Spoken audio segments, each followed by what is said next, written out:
Bom dia a todos. Nós vamos iniciar o nosso novo tema, Estudos Teóricos Práticos da Alfabetização em Língua Materna 4, perdão. Inicialmente, eu vou trabalhar com explicando o plano de ensino. Bom dia, Heloíse. Em seguida, a gente passa para o primeiro assunto, tá bom? Sobre gêneros textuais. Gênero do discurso, gênero de texto. E esses gêneros na atividade em sala de aula de matemática e ciências. Eu gostaria que vocês ficassem à vontade, tá bom? Para fazer perguntas. Pode me interromper a hora necessária, a hora que vocês decidirem, e abrir o áudio. Só peço que levante a mão para a gente ter ordem, tá bom? Caso tenha alguma dúvida. E aí, a Eric está aqui, deixa eu ver a nossa tutora à distância. Deixa eu ver se a Erika está. Só um momentinho.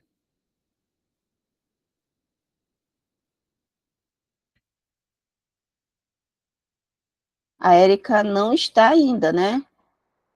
Nem o Wellington. São nossos dois tutores à distância. Mas Janilson está, né, Janilson? Sim, professor, estou aqui. Tá. Você pode... Eu vou compartilhar agora a tela do plano de ensino. Aí você pode avisar quem levantou a mão? Posso sim, professor. Tá bom. Obrigada, porque eu não vou conseguir ver aqui. Tudo bem. Obrigada, Janilson. Vou compartilhar aqui com vocês nosso plano iniciar. Fiquem à vontade, tá, gente, para fazer perguntas, por favor. Então, todo mundo está vendo? Me dê um positivo aí. Ou negativo, caso não. Estão vendo o plano de ensino? Genilson, dá para ver? Sim, professor, está dando para visualizar. Ótimo. Tá bom, obrigada. Então, os dois tutores que estão é a Érica Pérez e o Helento Souza. Só para permitir aqui.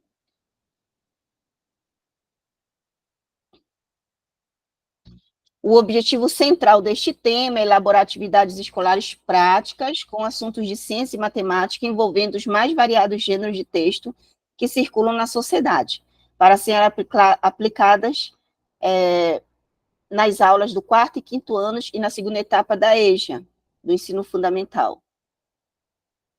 E o sentido se travando. Oi? Algum problema?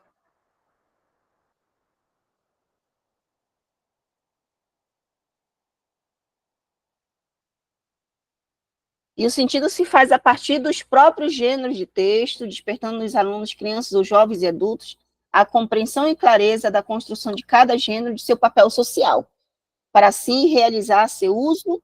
A aula está travando.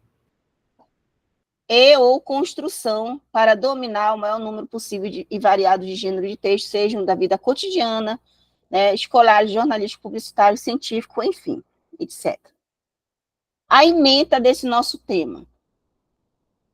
Gêneros textuais como instrumento para a compreensão e produção de textos orais e escritos de ciência e matemática nos 4º e 5º anos do ensino fundamental e na segunda etapa da educação de jovens e adultos. Olha só, gêneros textuais. Então, a gente vai pontuar bastante sobre gêneros textuais. Eu imagino que vocês já devem ter estudado com a professora Isabel, né?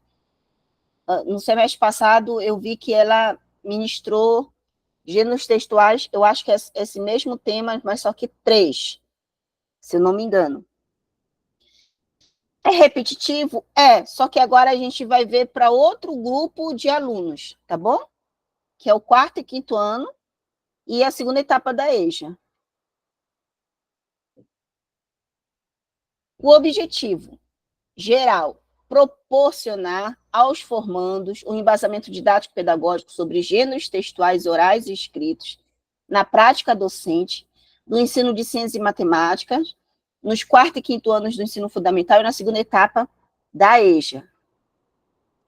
Os específicos: conhecer os gêneros textuais, orais e escritos em atividades aplicadas no 4º e 5º anos do ensino fundamental, discutir a funcionalidade dos gêneros materializados nos diferentes contextos sociais, a gente já vai ver isso, analisar gêneros textuais, orais e escritos no ensino de ciências e matemática para esses alunos, né, esse público, que é o 4º e 5º anos do fundamental regular, ou a segunda etapa da EJA.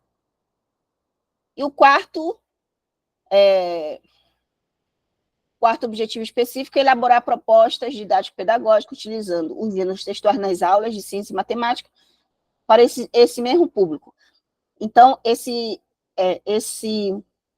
quarto objetivo específico será, nós vamos fazer um plano de aula, tá? Utilizando os gêneros de texto. Conteúdo programático. A gente vai ver sobre o gênero textual, sua funcionalidade no contexto social, por que eles existem, quem discute sobre eles, tá bom? A segunda unidade são práticas de ensino-aprendizagem dos gêneros textuais em sala de aula, elaboração de atividade didático-pedagógica de ciência e matemática para alunos, né, esse público aí, 4º e 5º anos, e a outra atividade seria já para alunos da EJA. Vamos lá, hoje é a nossa primeira aula. Alguém quer falar?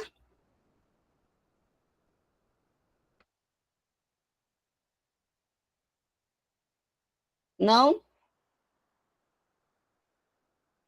Ah, tá Não, bom, porque eu vi um professora, ninguém se barulhinho, manifestou. parecia uma mensagem. Bom, nessa nossa primeira aula, eu vou apresentar esse plano de ensino e a gente vai discutir, conversar para ver se está ok, tá bom? Para a aprovação final dele. Depois vamos falar do gênero do discurso, na concepção de Bakhtin, e depois nós vamos falar, rever uma atividade prática envolvendo esse gênero de texto. Não só para, eu coloquei assim, segunda etapa da EJA, não só para a EJA, tá? Mas para alunos do 4º e 5º anos. Nessa primeira unidade, né, também nós vamos ver 3 vídeos do crítico, né, do teórico Luiz Antônio Marcuschi. Ele é professor da Universidade Federal de Pernambuco, e ele tem um trabalho longo sobre fala e escrita. E esses vídeos são excelentes para a gente compreender bem as definições, o que se considera fala, o que se considera escrita. E aqui eu já vou deixar uma discussão já que ele traz no trabalho dele, né, nesses 3 vídeos, que é muito bom, gente, não deixem de ver. Tem curiosidade, tem coisas específicas da área. Tá? Eles tratam lá, são 2 professores, né, o Marcuschi e, se não me engano, é a Heloísa. Só um momentinho.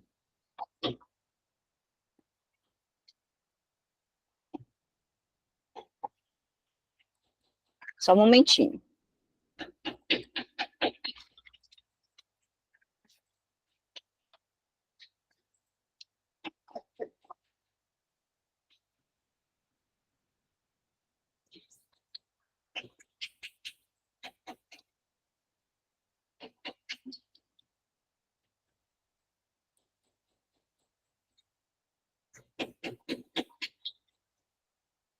Ângela Dionísio, também da Federal do Pernambuco. Eles dois, a Ângela, Dionísio, ela trabalha com multimodalidade.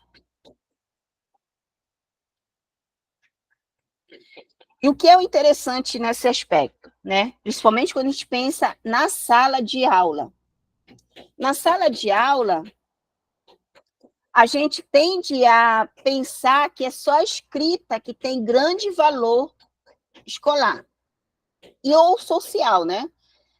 Mas a oralidade, ela tem tanto valor quanto a escrita. E acaba que, por ser a fala espontânea, né? A fala, ela é espontânea. E a fala, ela vem acompanhando um pensamento, às vezes ela não tem uma estrutura tão linear gramatical, ela não tem uma estrutura de ideias também tão linear como tem já a escrita, porque a escrita é monitorada. Eu penso bastante para escrever. Por isso parece que é um trabalho mais difícil escrever. E é.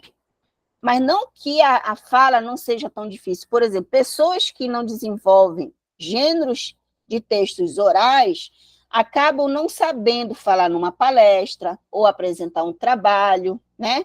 Ou, por exemplo, imagina um trabalho de um vendedor. É totalmente envolvido com a oralidade, né? O trabalho de um vendedor. E tem que convencer o cliente a comprar o produto.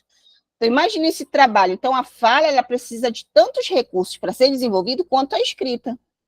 Mas no nosso cotidiano, a gente usa muito mais a fala. Já perceberam quantas vezes a gente fala e quantas vezes a gente escreve no dia? Eu vou chutar assim, uns 95% ou mais a gente fala. E uns 5% ou menos a gente escreve, não é isso? Claro, a não ser que uma pessoa, estou falando no geral, uma pessoa que trabalhe com a escrita, um escritor, um escrituário, por exemplo, um, sei lá, um pesquisador, ele trabalha muito com escrita, verdade, mas o comum, o geral, nós trabalhamos mais com a oralidade. Mesmo essa pessoa que tem um trabalho diretamente ligado com a escrita, mas ele também, acho que está no mesmo nível da fala, a gente fala muito, a gente fala mais que escreve, quero dizer, não que a gente fale muito, né? Fala mais que escreve. Então, percebem que Professora, pode sim. perdão, posso interromper? A Joyce Silveira levantou a mão e o professor Elato está Então, pedindo para Joyce, entrar. pode falar. Era sobre isso, sobre o Wellington tá pedindo para entrar. Ele mandou mensagem. E, professora, já que para não interromper, né, a senhora pode autorizar tanto o Janilson quanto eu ou o Wellington, que são os tutores, né, para ficar como organizador. Aí o pessoal vai pedindo para entrar, a gente vai aceitando, sem precisar a senhora se interromper aí. Mas vocês podem aceitar por mim? Só colocar a gente como organizador. Tá. Deixa eu ver. Como é que eu coloco? Tem 3 pontinhos, alguma coisa assim. Deixa eu parar de compartilhar só um momentinho. Porque está entrando muita gente aqui. 3 pontinhos. Tem a Em opção configurações? organizador. Não tem como colocar como organizador?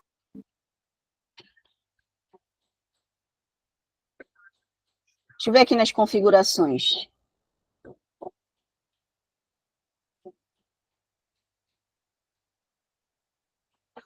É porque eu não sei onde é. Professora, lá no ícone de pessoas, no lado de cada nome tem 3 pontinhos, Sim, né? tá. Verifique um dos nossos nomes de tutores e veja se tem a opção adicionar ou colocar como organizador, algo assim. Tem fixar na Aqui para mim, tela, pedir para parear seus blocos. Não, não tem. Fixar na tela, pedir para não assistir, remover da chamada.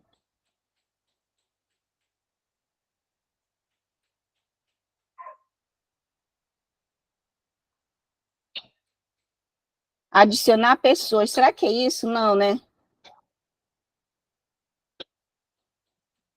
não, professora, tem que aparecer alguma informação sobre o organizador.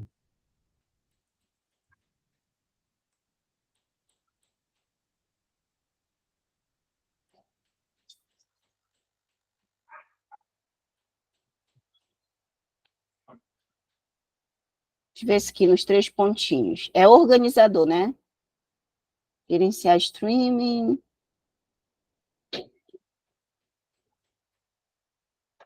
Em configurações também não tem nada.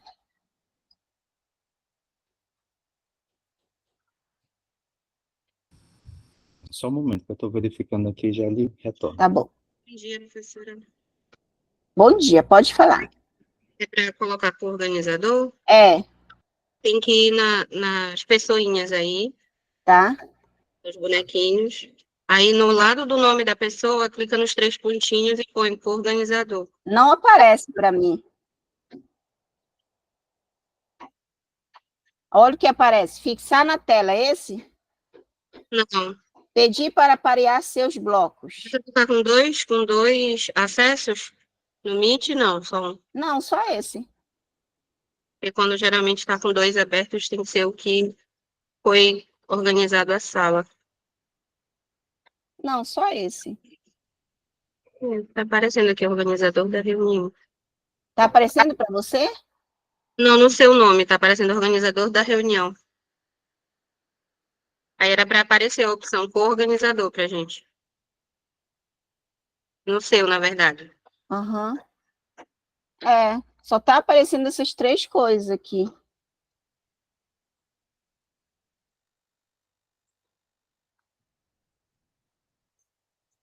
Deixa eu só ver aqui. Organizador da reunião. É. Não aparece. Vamos continuar. Aí depois você me avisa quando tiver mais de 10 para entrar, tá? Você me Tá bom, avisa. tá bom.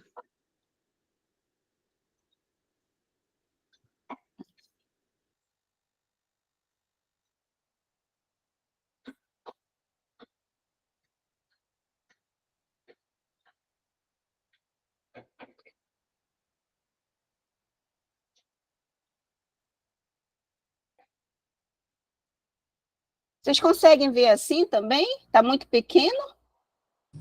Dá para ver, professor. É porque eu estou vendo também. Olha, a primeira vez que eu faço isso. Vamos lá, então, continuando. Eu estava Professora, falando...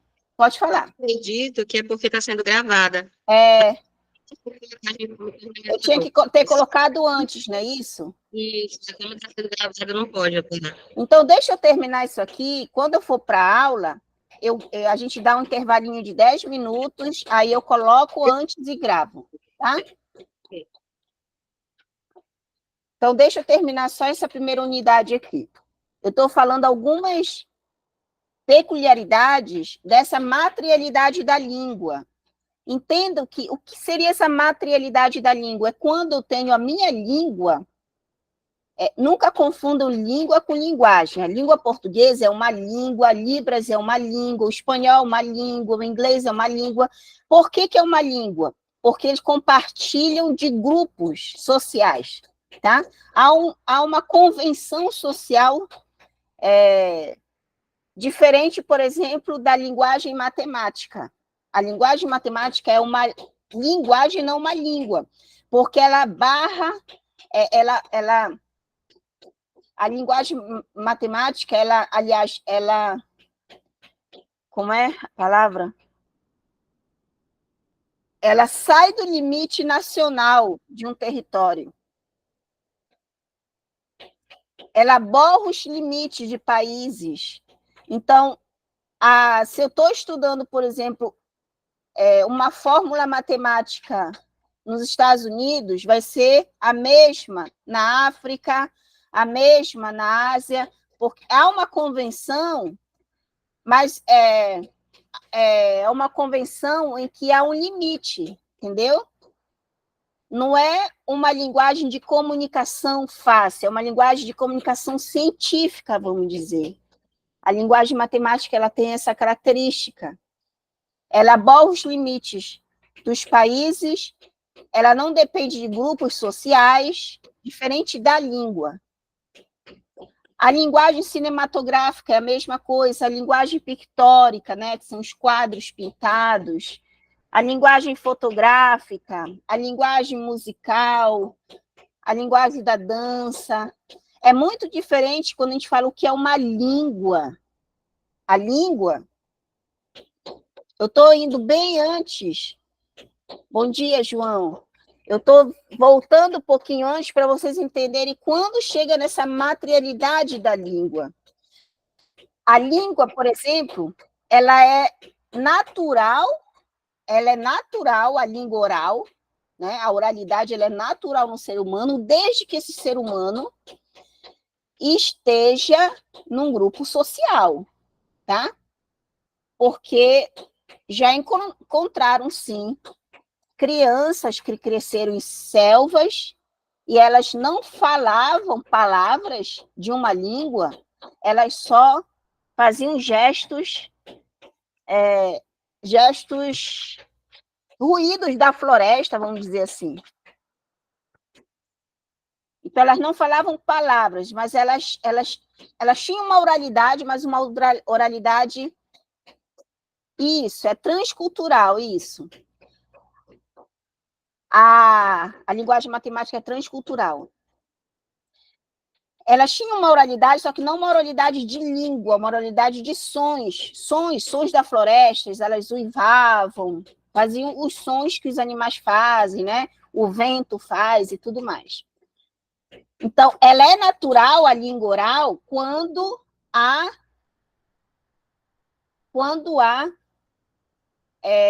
uma convenção social. A criança que está no nosso meio social, ela, provavelmente, se ela for, né, uma criança ouvinte, ela vai escutar. Mas, socialmente, se ela não é uma criança ouvinte, se ela é uma criança surda, ela vai entender por gestos, leitura labial, ela vai entender de alguma forma essa comunicação. E aí que entra na questão da criança surda, a língua brasileira de sinais, porque cada país tem a sua língua de sinais, né? No caso nosso é a Libras, aqui do Brasil.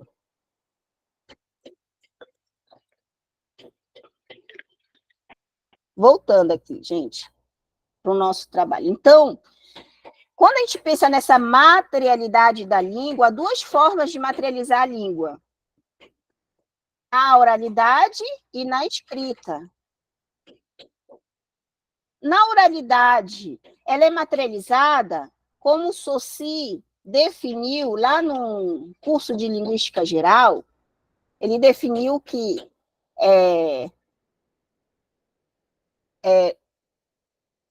essa oralidade se materializa quando ele chamou de significante, na verdade, né? Porque há dois lados do signo linguístico, o significado e o significante. Aqui escreveu símbolo, mas signo, é signo, não símbolo. O signo linguístico. O significante seria... deixa eu lembrar aqui. Dessa materialidade. Bom, até me esqueci já. Já vou lembrar. Dessa materialidade, já vou lembrar como o Saussure define. Deixa eu ver se ele, aqui no texto, se ele lembra que Saussure, ele não registra Saussure, se escreve Saussure. Aí não registra aqui no texto, né, na legenda. Bom, é Ferdinand de Saussure. Não registra. E aí, essa materialidade oral, ela precisa desse ambiente nosso aqui, né? Então, quando eu falo, moléculas do ar são movimentadas até chegar no ouvido de alguém. Estou falando no caso de ouvintes, tá? Da oralidade. Então, quando chega no ouvido de alguém, né, quando se materializa a língua, a gente afirma que há uma materialidade da língua oral. Quando eu escrevo, e olha que a escrita ela é muito mais recente na formação humana, muito, é uma tecnologia. Então, ela é nova, assim, no que a gente está hoje, aprimorou, né, o alfabeto de cada língua, aprimorou, hoje a gente está vendo, claro que a gente pega modelos, por exemplo, o nosso modelo alfabético é um modelo latino, né, por isso que o nosso tronco linguístico é latim. E daí desse modelo alfabético latino, a gente acaba aplicando a modelos de língua indígena. Né? Claro que a língua indígena tem sons que não tem nada a ver com os sons latinos, no nosso caso do português. A palavra miriti, ela é falada também como buriti em outros lugares. Para o Soci, a língua é um sistema de signos. O que eu quero lembrar é como ele fala sobre o significante. Eu esqueci agorinha. Porque um signo linguístico ele é dividido em duas partes, significado e significante. O significado é aquele conceito que você tem porque você vive num grupo social. Você tem esse conceito. O significante é essa materialidade da língua, que pode ser escrito ou oral, mas ele tem uma definição. Deixa eu ver se eu pesquiso aqui.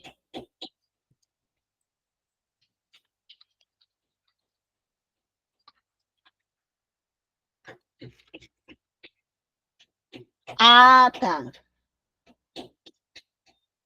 Ele chama de imagem acústica. Imagem acústica. Olha que interessante. A imagem parece que é uma coisa, uma escrita, né? Mas não é escrita. A imagem acústica é esse processo de quando eu falo,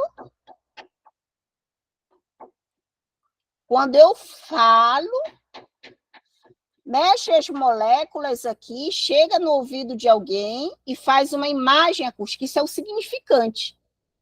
O significado é o conceito que eu tenho desse significante. Um exemplo que posso dar é casa. Casa. Casa, se a gente vê o seu significado, é a moradia de alguém ou de um animal, né? É a moradia. Moradia. Mas quando eu penso no significante, se eu pensar, por exemplo, um ribeirinho, não existe. Não existe significante sem significado. Nem significado sem significante. Se alguém fala uma palavra estrangeira para você, você identificou o significante. Mas você não sabe o seu significado, então não serve de nada. Se você, por exemplo, lembrar como é garrafa em francês, você entende o significado, mas não sabe o significante. Seria bouteille em francês. Num signo linguístico, é preciso ter os dois. Então, o significante é a linguagem acústica, aquela imagem, é uma imagem acústica, aquela imagem que se faz no meu ouvido, por exemplo, né? O caminho que fez todas aquelas moléculas, quer dizer, é físico o processo. Por isso que a gente fala da materialidade da língua, tá? Voltando aqui para os gêneros de texto. Se eu não trabalhar a matemática envolvendo os gêneros de texto, o que acontece? Eu construo um pensamento matemático com o meu aluno, mas eu não materializo na língua. No caso, num gênero de texto. Se eu não materializo na língua, aquele pensamento matemático construído em sala de aula, ele pode evaporar, vamos dizer assim. O meu aluno pode esquecer. Então, o gênero de texto é importante para eu materializar aquele conhecimento matemático que eu iniciei a minha aula. Eu construo com ele toda a construção do pensamento matemático, eu penso com ele, eu faço, então, científico, no caso da ciência. Vocês estão entendendo isso, gente? Ah, professora, mas nós já estamos fazendo a materialidade da língua oral. É ok, oral, muito bom, mas eu reforço com o gênero de texto. Quer dizer, eu materializo mais ainda. Aí que eu vou entrar na definição do gênero de texto, ou gênero do discurso, né? Quem foi o primeiro a discutir foi o Bakhtin. Eu queria saber se vocês estão ouvindo um barulho de construção, é aqui do lado de casa. Sim. Está atrapalhando muito? Porque depois do intervalo eu posso ir para outro lugar também, para lá para baixo, que não tem, eu espero que não tenha barulho. Tá bom. Mas eu estou perto aqui do microfone para deixar bem mais claro. Vamos voltar. Por que a importância da gente entender a fala e a escrita e ficar bem claro, tá bom? Porque essas questões, elas não são patrimônio de quem é de letras, tá bom? Ela é patrimônio de quem é falante da língua e escreve nessa língua. Então, é patrimônio de todo mundo, não é só quem estudou letras. Por isso que no nosso curso de licenciatura integrada, nós integramos ciência, matemática e linguagem, e outras artes, né? E a geografia, e a história, enfim. Percebo que na sala de aula, né, a língua portuguesa ela é a base de todo o conhecimento. É a base. Porque eu aprendo português estudando matemática, física, química, história, geografia, enfim. Até inglês, até espanhol. A minha base é a minha língua. A língua que eu cresci, né? Cresci ouvindo, falando. Quando um aluno do ensino médio me diz assim, olha, eu estudei tudo isso de língua portuguesa e eu não sei fazer uma redação. Será que o problema é da língua portuguesa? Ou o problema ele é o gênero de texto? O problema não é a língua portuguesa. É porque esse aluno sabe escrever e sabe falar, no caso de ouvintes. A questão é o gênero de texto que o professor não estudou com ele. Um gênero de texto que é, por exemplo, redação. Uma redação é um gênero de texto. Redação do Enem, vamos colocar, mais específico. E nesse gênero de texto, eu preciso compreender dois tipos de texto. Tipo, é diferente de gênero. Dois tipos, que é o dissertativo e o argumentativo. Ora, se eu não sei como funciona esse gênero de texto, como que eu vou escrever uma redação? Vocês entendem a questão do gênero de texto? Ele vai muito mais além de dizer se eu sei ou não uma língua. Eu sei a língua. Eu sei falar e eu sei escrever. Claro, cada um nos seus limites, né? Tem gente que vai pouco por exemplo, avança pouco no ambiente escolar. Tem gente que avança mais. Quanto mais avança, mais tem propensão de escrever melhor. A gente sabe disso. A escolaridade acaba definindo, né? Mas tem gente que é autodidata também e não precisa do ambiente escolar, né? E aí a gente tem N exemplos, são os gênios da história, né? Aí a gente tem, no caso aqui do Pará, o Dalcídio Jurandir, que era um autodidata. Já o Dalcídio Jurandir só tinha quinta série ginasial e só escreveu 11 romances importantes para o Marajó, para a Amazônia. Foi diretor de escola, então há, sim, os autodidatas da língua. Mas também, né, quando a gente não tem esse ambiente, esse autodidata de forma mais natural, aí a gente tem o ambiente escolar que nos ensina várias formas de escrita, né, de fala, de oralidade, e assim vai. Entende? Então, por exemplo, o Max, que apareceu já aqui. O Max arranja um emprego, né, e passa num concurso do judiciário, por exemplo. Aí ele chega no primeiro dia e diz assim, olha, Max, tu tem que fazer atas, tu tem que fazer relatórios, tu tem que fazer. Aí o Max, mas eu não sei escrever. Não é que ele não saiba escrever, ele não sabe aquele gênero de texto do judiciário, porque eu nem sei da vida do Max. Já pensou se ele já trabalha no judiciário? Nem sei. Mas aí vai dizer, eu não sei porque eu não sei escrever. Aí vai dizer assim, não, querido, não é questão... Ó, o Max é escritor, mas eu estou falando do judiciário, né? Que seria um gênero de texto desse ambiente, que são específicos. Aí tem um vocabulário específico, né, do judiciário, tem a estrutura específicas.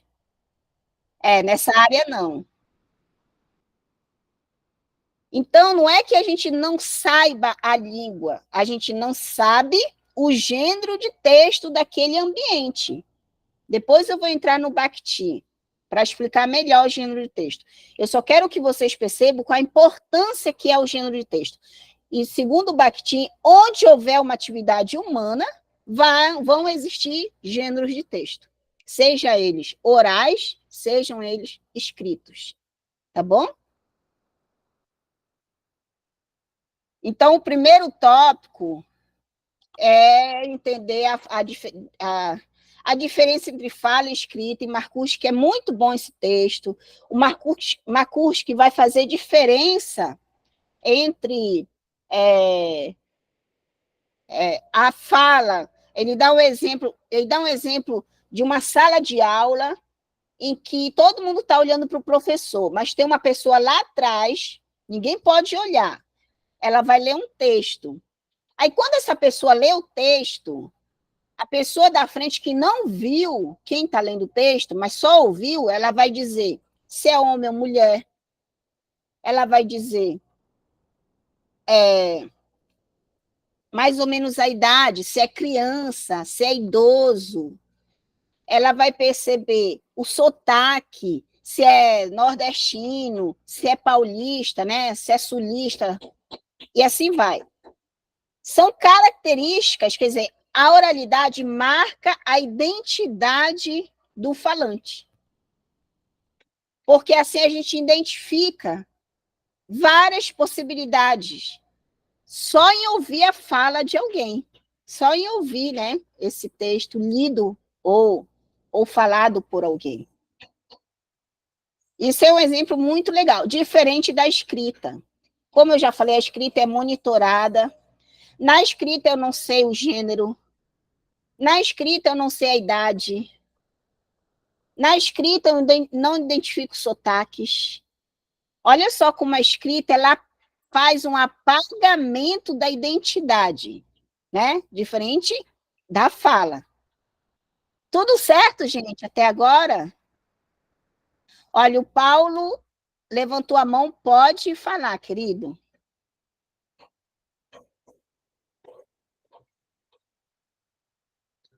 Opa, agora, bom dia, professora, bom dia a todos. Uma coisa que eu achei interessante num dos textos, professor, é que ele deixa bem marcado essa diferença da fala entre a escrita, quando ele fala que a gente tende a entender a escrita como a representação da fala, né? E não é isso que acontece, né? São formas distintas de se representar a língua, né? Então, ele deixa bem marcado isso aí, que a gente tende a pensar que a escrita é a representação da fala, né? E não necessariamente. Isso mesmo, muito bem, Paulo, muito obrigada, é isso mesmo. Por isso, quando a gente fala de modalidades, elas estão na igualdade, né? A escrita, ela não surgiu por causa da oralidade, não foi. A escrita é uma necessidade social, principalmente a escrita surgiu por causa de regras religiosas. Aí a gente tem a lenda, né? Seria da primeira escrita, são os 10 mandamentos de Moisés, que está no primeiro evangelho, na primeira parte da Bíblia. Tá? Então, essa é a discussão primeira. A escrita surge de uma necessidade social de impor regras sociais e que ninguém possa esquecer essas regras.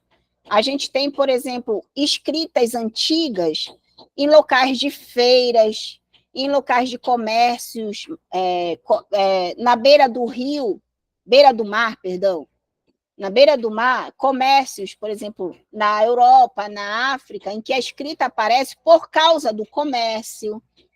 Quando o judiciário, né, a gente tem a religião, tem o comércio, o judiciário também é outro campo da atividade humana em que vai se estabelecer a escrita, porque há uma necessidade de manter aquele escrito, aquela regra, ou aquele conhecimento, entendeu? Só depois que a escrita vai ser desenvolvida no campo científico, muito depois. Mas antes ela é desenvolvida em regras sociais ou regras morais, regras religiosas, judiciárias, comerciais, tá? A escrita ela vem de uma necessidade social, ela não é representação da fala. Porque a fala e a escrita, elas estão no mesmo nível, elas são duas modalidades da língua, duas modalidades. O que ultrapassa elas, professora, a gente vai chamar de linguagem. Por isso que a gente diz, por exemplo, um livro didático, ele é um livro multimodal. São outros modos de escrita, outros modos de identificação escrita, porque o escrito ele não é só alfabético, tá, gente? Quando eu falo do escrito na língua, ele é alfabético. É aquela representação alfabética. Quando eu saio do campo da língua e identifico outros escritos, por exemplo, uma placa de trânsito, é um escrito, né, em forma de ícone. Eu encontro, por exemplo, no cinema uma linguagem de cores, na fotografia, né? É outro escrito, que é outra marca do escrito. E aí a gente chama de outros modos do escrito. São textos multimodais. Hoje as crianças estão muito acostumadas com os textos multimodais, principalmente por causa do campo digital, né? Da cultura digital. Então, na cultura digital, todos os textos são multimodais. Nós temos desenhos, nós temos fotografias, nós temos vídeos, nós temos o alfabético, né, que acompanha, as cores e assim vai. A gente tem um campo de linguagens que inclui a língua, tá? É isso que eu não quero que vocês... eu estou sendo minuciosa porque... para não se confundir, falar assim, linguagem português. Não, é língua portuguesa e linguagens são para as outras áreas, que é mais amplo, tá? A língua, ela se restringe a um grupo de pessoas, um grupo social de pessoas que falam, quer dizer, aquele acordo social linguístico, tá? E mesmo nesse grupo, há diferenças que a gente vai chamar de variação linguística. Eu sempre digo, né? Eu sou professora também de língua estrangeira, no caso do espanhol. Quer falar um espanhol? Primeiro escolhe uma comunidade linguística, porque o espanhol ele é falado por tantos países que você vai acabar fazendo uma fala sem identidade. Professora, eu quero falar o espanhol falado na capital do México. Porque dentro do México tem outro... Imagina, por exemplo, uma pessoa vem para cá, para o Brasil, aprender português. E aí ela diz... Ela foi, por exemplo, ela foi morar em Jaguarão, que é lá no Rio Grande do Sul, fronteira com o Uruguai. Aí ela fala o famoso portunhol, que lá é língua... a gente chama de interlíngua. É uma língua de fronteira. Aí, quando ela vai para o Rio de Janeiro, ela fala daquela forma. Aí, todo mundo vai dizer assim, não, você não fala português. Olha só, porque aquela comunidade linguística de fronteira, ela é diferenciada assim. Ela vai ter o português e o espanhol junto, mesclado, o famoso portunhol. Mas, quando a gente entra em outros campos do Brasil, né, nós vamos ter outra comunidade linguística, outra identidade linguística. O pessoal do norte não fala, por exemplo, o R vibrante do São Paulo. Né? A gente fala cartão e eles falam cartão. Então, há identidades linguísticas. Entende? Então, aqui é mais para a gente entender como funciona a fala e a escrita, que são modalidades da língua, e quando eu tenho um texto que ultrapassa a língua, traz outros modos de escrita, aí eu encontro, ou, por exemplo, pode ser um texto, um vídeo, que é um texto, tá? Um vídeo em que eu encontro música, ruído, sons da natureza, aí eu chamo de texto multimodal, tá? Vamos avançar aqui. É só explicando cada um desses conteúdos que vocês vão ler. Ah, mas agora eu não passo, né? Acho que aqui eu passo. Na parte 2, nós já somos 72 na sala. Na parte 2, que são práticas de ensino-aprendizagem dos gêneros textuais em sala de aula, aí já são as elaborações, são vários textos, viu, gente? São 3 vídeos e um texto de gêneros textuais em matemática. Então, como é o trabalho do gênero de texto nessas disciplinas, no caso de ciências e matemática, que foi que eu escolhi. Eu vou já falar mais quando iniciar. Deixa eu só terminar aqui.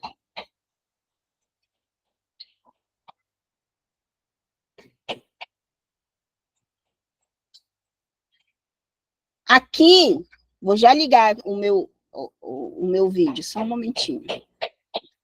A primeira prova, a primeira avaliação, ela já foi mudada, tá bom? Foi indicação dos tutores, porque dia 7 é sexta-feira, e aí muita gente trabalha, né, como o Max já falou. Então, vai ser uma prova de múltipla escolha sobre gêneros textuais, vai ser via Google Forms, então vocês vão ter a sexta, sábado e domingo para fazer, tá bom? E mandar, e enviar. No dia 7, a gente manda o link para você, tá? Ah, que bom que gostaram. São 10 perguntinhas sobre gêneros textuais específicos dos gêneros, tá? Dos gêneros textuais.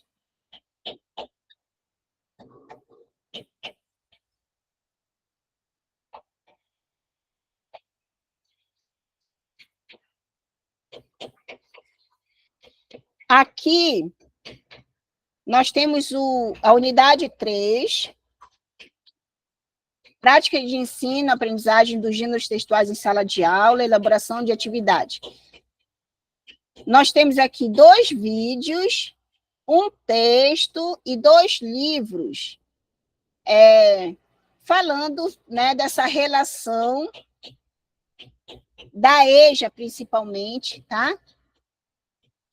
Dos gêneros textuais com a EJA.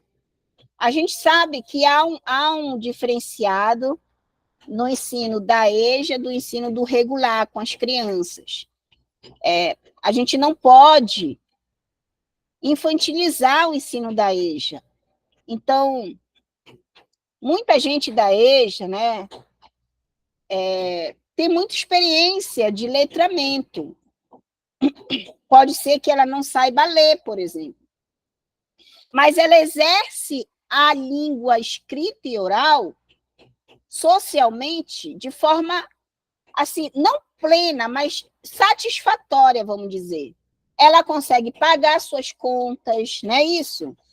Essa pessoa que não tem alfabetização ainda concretizada, ela tem estratégias de leitura, estratégias de escrita, ou pode ser que ela nem escreva, ou pode ser que ela escreva, mas desenhando a letra. São estratégias de escrita, né, de leitura. Então, a gente não pode achar que aquele nosso público da EJA, que não saiba ler e escrever, não tem estratégia de letramento. Tem. Diferente de uma criança O que diferencia um adulto de uma criança é a experiência de vida, né? O adulto, ele já passou por várias condições de experiências, possibilidades, né, de exercer a língua, a escrita e a leitura, enquanto que a criança ela está iniciando a sua experiência. Então, nós devemos contar com a experiência do adulto, da EJA, para poder elaborar o gênero de textos mais propício para eles. Por exemplo, eu uso um gênero de texto formulário de emprego para a EJA, que não faz sentido para eu usar para uma criança de 10 anos, né? A EJA, por exemplo, um adulto de 30 a 40 anos que não sabe ler e escrever, ele pode fazer essa experiência de preencher um formulário de emprego, porque faz parte da vida dele. E aí eu trabalho a leitura e a escrita, a alfabetização, né? Trabalho números, né? E assim vai. São várias questões que eu posso trabalhar dentro desse gênero de texto, formulário de emprego. Com as crianças, eu vou ter outra forma de trabalhar um gênero de texto. São gênero de texto que envolve a atividade que essa criança vai fazer, ou que eu possa desenvolver outras atividades que ela não faz no ambiente natural dela, no ambiente social dela. Por exemplo, dificilmente você vai ver uma criança que tem um perfil científico, só se ela tiver os pais que são professores, né, ou os pais que são pesquisadores. Aí a gente tem, meu pai faz isso, mas no geral as crianças, principalmente das escolas públicas, os pais não têm esse perfil de escolarização. São poucos que têm. Então, a gente pode fazer gênero de texto, por exemplo, científicos, a gente chama de gênero de textos investigativos, em que a criança vai começar a entender como se faz um relato de experiência, um relato do experimento. Por exemplo, eu fiz um experimento de misturas homogêneas e misturas heterogêneas, de misturas, né? Eu coloquei... Quer falar, Ivane? Ou não? Acho que ela está testando, né? Roteiro de experiência, muito bem, Elento. E aí, essa criança, ela não faz geralmente isso em casa, no geral. Mas aí, o professor da sala de aula ensina ela. Então, quando o professor está trabalhando o gênero de texto investigativo, só terminar, Divane, quando ele faz ele desenvolve esse gênero de texto, ele está fazendo com que essa criança tenha um olhar investigativo, tenha um olhar de pesquisador, porque eu quero ver o que acontece, como acontece, por que acontece aquele experimento. Então, o professor da sala de aula, ele constrói o pensamento científico. Quando ele utiliza de um gênero de texto oral ou escrito, ele vai concretizar... Eu estava vendo que calma assim, sem querer. Pode falar, Edivane.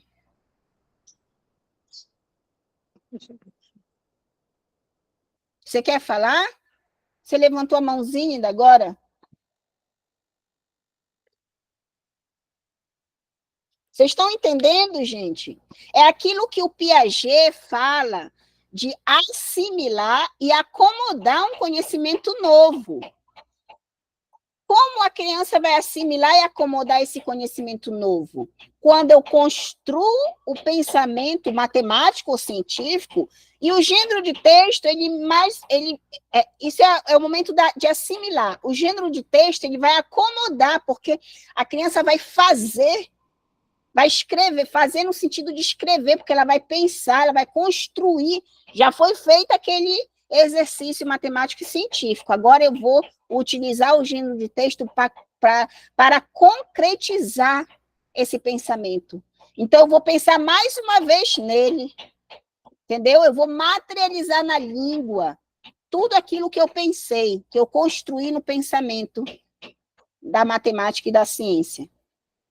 Olha a importância do gênero de texto. Passando Aí nós temos essas duas atividades. Eu peço, gente, é um tema tão legal, simples, ele não é demorado, a gente termina dia 17. Eu peço, faça essas atividades, a gente vai ter aqui com os tutores, eu e os tutores, lembrando vocês, eu sei que o dia é corrido, de todo mundo, viu? O meu também é corrido, dos tutores, de vocês. Então, não é simples, não é fácil, mas um pouquinho de esforço, aí a gente não vai precisar entrar na segunda chamada, tá? De recuperar, tá bom? É muito bom esse tema, é muito prático nessa questão, sabe? De entender como acontece, claro que está no nível teórico ainda, mas quando a gente pensa de forma, como construir, porque primeiro a gente, por exemplo, professor, né? Quando a gente faz um plano de aula, a gente fala assim, eu quero isso, aquilo para os meus alunos, quer dizer, a gente está construindo um pensamento de aula. A gente materializa no nosso plano de aula, quando a gente escreve, né? Materializa a língua, aquele pensamento que a gente queria desenvolver. É assim que faz. Então, o gênero de texto ele é muito importante. E aí, quando a gente faz esse gênero de texto, a gente está trabalhando com a escrita, a oralidade também ao mesmo tempo, a gente está desenvolvendo a língua portuguesa, aprimorando, né? A segunda prova, ela é discursiva, ela não é longa, é essa discussão que eu estou fazendo aqui com vocês, tá? Ela vai ser aplicada no polo, junto com um tutor presencial. A terceira atividade, e a última, é um plano de aula que vocês vão pensar assim, vocês primeiro vão pensar num público, ou do quarto e quinto ano, quarto ou quinto, ou a EJA, da segunda etapa. E aí eu quero que vocês vejam na BNCC qual é o assunto de matemática. Vocês vão escolher ou matemática ou ciência ou de forma interdisciplinar. Porque acaba, quando você faz só matemática e você usa o gênero de texto, você está sendo interdisciplinar também, junto com a linguagem, né? Que vai ser a matemática e a língua, ou a ciência e a língua. É de interdisciplinar. Mas você pode fazer matemática e ciência junto com o gênero de texto também. Você vai escolher um assunto da BNCC, você vai escolher um assunto matemático ou de ciências, você vai escolher um gênero de texto e vai escolher esse público primeiro. Eu quero trabalhar com quarto ano. Eu vou trabalhar com quinto ano. Não, vai ser com a EJA. E você escolhe o gênero de texto que vai trabalhar com esse público, tá bom? 3 ou 4 discentes, 3 ou 4, para fazer esse plano de aula. Aí você escolhe, quem vai avaliar sou eu, tá? A primeira atividade vai ser avaliada pelos tutores à distância, a segunda, que vai ser presencial, pelos tutores presenciais, né, dos polos. O elenco está em 3. É da EAD, né? Porque está dividido, tá, gente? Os tutores à distância. E eu vou avaliar essa terceira avaliação, que são os planos de aula. Eu vou colocar sugestões, tá? Para melhorar o plano. Vocês vão depositar lá mesmo na plataforma Moodle, tá ok?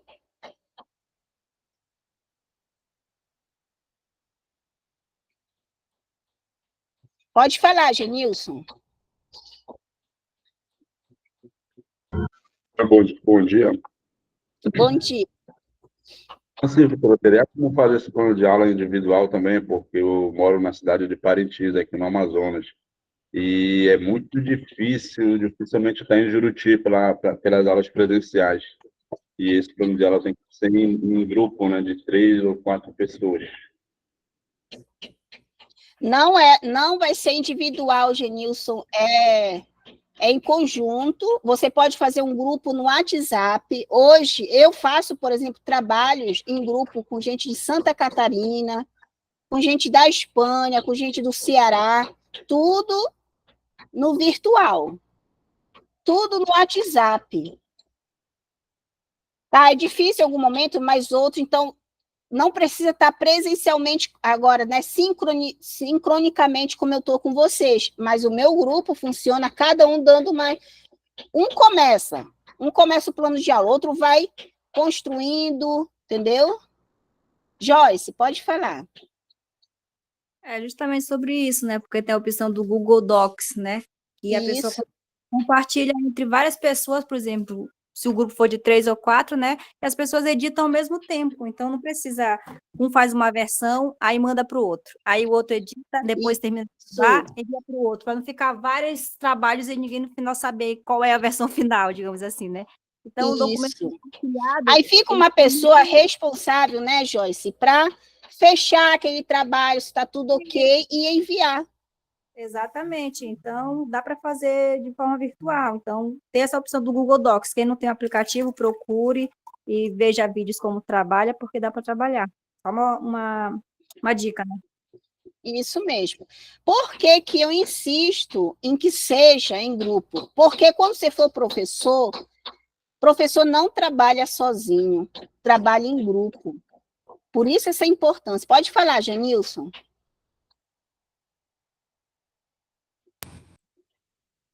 Eu ia falar exatamente sobre isso, professora. Os trabalhos em grupos, eles são interativos propositalmente, né? No sentido de nós interagirmos com os outros, porque na escola nós precisamos uns dos outros. Há momentos que faremos as atividades sozinhos, há momentos que faremos atividades coletivas. Precisamos exercitar isso na nossa formação docente. Isso Né? mesmo. Então, ia sugerir para o Jenison, que faz parte do Polo Juruti, embora more em outro município, exatamente sobre essas possibilidades que nós temos de interagir pelo WhatsApp, através das próprias mídias, então é possível fazer sim. Gostaria só que a senhora deixasse firmado o quantitativo é de 3 a 4 participantes no grupo, é isso? Isso, 3 a 4. Mas, por exemplo, tem um grupo que é de 5. Ah, professora, nosso grupo é de 5. Aí seria bom justificar. Até 5, tá? É bom Certo. justificar. Ok. É um grupo que sempre funcionou em 5. Tá. Mais de 5 não dá, já é muita gente. É porque também varia de acordo com o quantitativo dos polos. Por exemplo, em Juruti, o polo é, em média, 13 a 15 participantes ativos. No caso de Ananindeua, já é bem mais. Isso, mais de 30, né? Isso. Então, ok, professor, obrigado. Nada. Entenderam, gente? Essa última avaliação, ela será em equipe. E é só uma avaliação, só uma. É o plano de aula. Por exemplo, quando vocês estiverem na escola, geralmente, muitas escolas, claro que a gente tem modelos tradicionais de escola, a gente sabe disso, que o professor quer trabalhar sozinho, mas por mais que ele queira, a escola não funciona sozinha. Não. Funciona em equipe, a gente tem que ir negociando, entendeu? Não é simples também, não é fácil, por isso a necessidade da gente fazer trabalho em grupo. Tem gente que tem mais familiaridade, tem gente que tem pouca. Não precisa apresentar, é só, assim, apresentar o plano de aula, né? Só precisa depositar o plano escrito na plataforma. Ah, tá. Eu vou colocar um modelo, tá bom? Do plano de aula lá. Deixa eu ver quem foi que me pediu. Explique mais sobre o plano de aula. Deixa eu ver quem foi. Foi a Cleonice. Cleonice, eu vou postar um modelo de plano de aula, tá bom? O que eu peço lá? Que, no geral, você vai escolher o ano, ou quarto, ou quinto, ou a segunda etapa da EJA. Você vai escolher qual é a disciplina que você quer trabalhar. Quando você for colocar a disciplina mesmo, né? Como está no componente curricular da BNCC. Você vai colocar matemática e linguagem, ou ciência e linguagem, ou ciência, matemática e linguagem. Mas eu vou mandar um modelo para todo mundo. Segundo, você vai precisar, aí se você vai para a BNCC, você vai trazer o assunto, né, que são aquelas habilidades da BNCC. Qual é que você vai trabalhar? Você vai escolher uma de ciências e você vai escolher uma de linguagem. De linguagem, geralmente, que a gente está trabalhando são gêneros de texto. Que gênero de texto você vai usar? Depois de escolher isso, né, aí vem objetivos, tá? Porque, eu vou trabalhar com misturas, ou eu vou trabalhar com astronomia, sei lá, os planetas, alguma coisa, né? Algum assunto de ciência, algum assunto de matemática. Vou trabalhar os poliedros, entende? Mas depois de trabalhar isso, você vai ter que dizer qual o gênero de texto que você vai materializar aquele conhecimento. Fechar. Não precisa ser só escrito, pode ser oral, não tem problema nenhum, tá bom? Aí você vai colocar os objetivos, geral específico, você vai colocar a sua metodologia, como vai se dar, tá? Só uma dica aqui, quando você colocar os objetivos específicos, você vai colocar assim, uns 3 ou 4, vamos lá. Se colocou 3 objetivos específicos. Quando for falar na metodologia, você tem que seguir a ordem do objetivo específico. Você vai falar a metodologia, o primeiro objetivo específico, como se vai desenvolver, depois o segundo e depois o terceiro. Porque a metodologia, ela está diretamente ligada com os objetivos específicos. Se você colocar nessa ordem, se for uma bagunça, por exemplo, e muitos alunos erram nesse aspecto do projeto. Isso é um projeto, né? Vamos dizer, o plano de aula é uma tendência a desenvolver o outro gênero de texto, que é projeto de pesquisa. Então, os objetivos específicos estão alinhados na mesma sequência da metodologia, né? Como será esse trabalho? Como será aplicado esse trabalho? Se você coloca lá assim, o primeiro objetivo específico é desenvolver o gênero de texto, sei lá, deixa eu ver, diário de bordo. Você colocou como primeiro. E o segundo, você vai trabalhar com, deixa eu ver, sei lá, você vai trabalhar com células. Aí não tem ordem, né? Tá desorganizado, na verdade, porque você primeiro precisa trabalhar com as células e depois desenvolver no gênero de texto.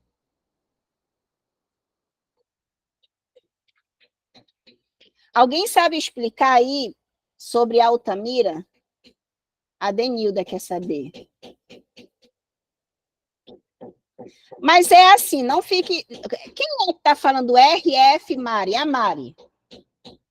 Mari, a gente aprende assim, aos poucos. Não, sabe, às vezes, assim, não é que os professores anteriores sabiam disso e não queriam dizer. Não, às vezes a gente acha que já sabem. E eu mesma, como eu sou muito didática, gente, por isso que eu levo tempos falando. Eu sou muito didática, sou muito cuidadosa, porque eu acho que sempre vai ter alguém como eu, que tem coisas que eu não sei, e se o professor for mais didático ainda, ele vai me ensinar uma coisa que eu não sabia. E tem muitas coisas que eu não sei, né? E eu vou aprendendo aos poucos. Tá, gente? Então, se alguém quiser entrar no meu WhatsApp, perguntar, fiquem à vontade. Eu não sei se está no plano de aula o meu WhatsApp, mas os tutores podem mandar. E eu mando áudio para vocês explicando, tá bom? Mando referência, é só me dizer assim, professora, eu sou seu aluno, ou sua aluna da EAD, da licenciatura integrada do polo tal. E aí eu vou saber quem é, no WhatsApp, tá bom? Eu mando áudio, mando referências, tá? Continuando aqui.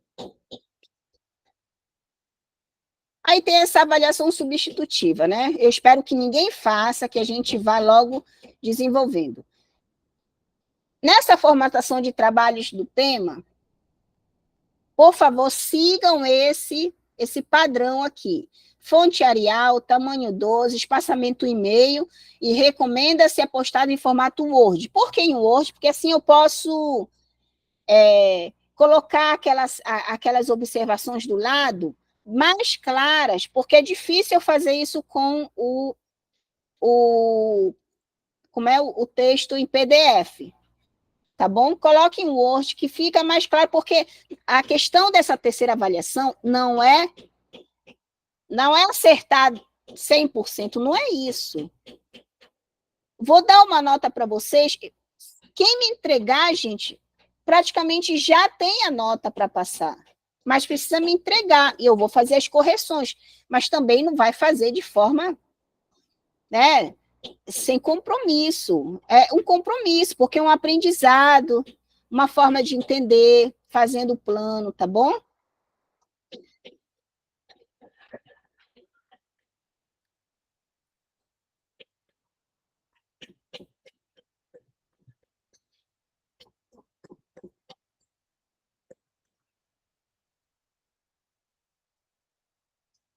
Então, a Altamira não tem tutor presencial, é isso? Isso, professora. Nesse caso, geralmente, se tem uma atividade presencial, é o professor formador que fica responsável para executar essa atividade. Aí, Lá em Altamira? Não, pode ser pelo... O professor faz por videoconferência mesmo, pelo Meet, no caso, a realização da atividade, entendeu? Tá bom. Eu vou ver direitinho como eu vou fazer, então, tá? Eu vou fazer um diferencial só para o polo de Altamira. Vou escrever aqui meu WhatsApp.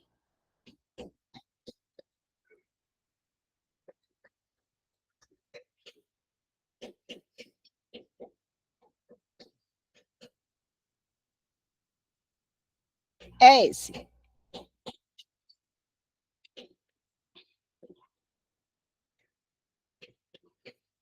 Continuando aqui. Então, essa avaliação, né? É uma avaliação formativa, ela não é somativa, tá? Eu não quero somar pontos, eu quero formar. Então, cada atividade apresentada é para a formação, tá? Construindo uma formação. Então, tenha assiduidade, pontualidade e compromisso na entrega das atividades, por favor.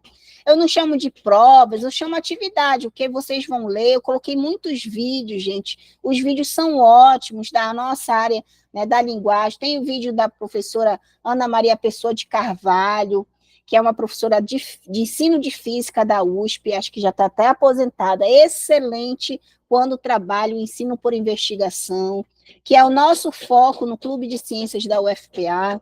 Então, tem muita coisa legal e importante.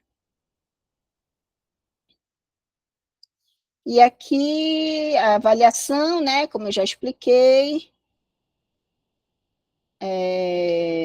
acompanhamento, e aqui as referências, tá?